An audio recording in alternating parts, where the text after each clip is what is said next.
Знаете, мен съм в училище и аз съм сама в стаята. Няма никой проблем. Ще видите видеха на физическо. Аз не уча, защото не искам. Да, и госпожата ми даже няма. Школа се бях. В момента съм част по география. И да. В момента съм тук сама. В момента карахме история. Учебниците са тук. Чакайте. Учебниците ми по история са тук.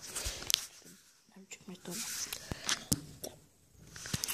Учеб истории. И тук съм сама в класната стая. От американците съм освободена.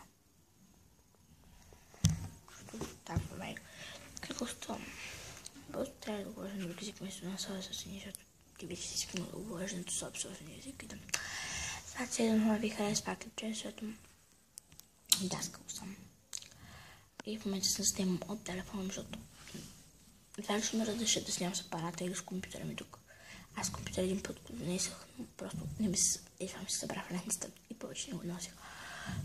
И затова снимам от телефона ми.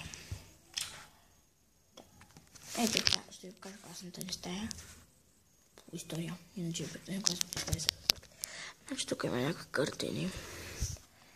Значи това там е бюрото на госпожата ни по история. Това там е картата ни. Естествено има по история. Там много се откътват цвете. И там такива географични таблици.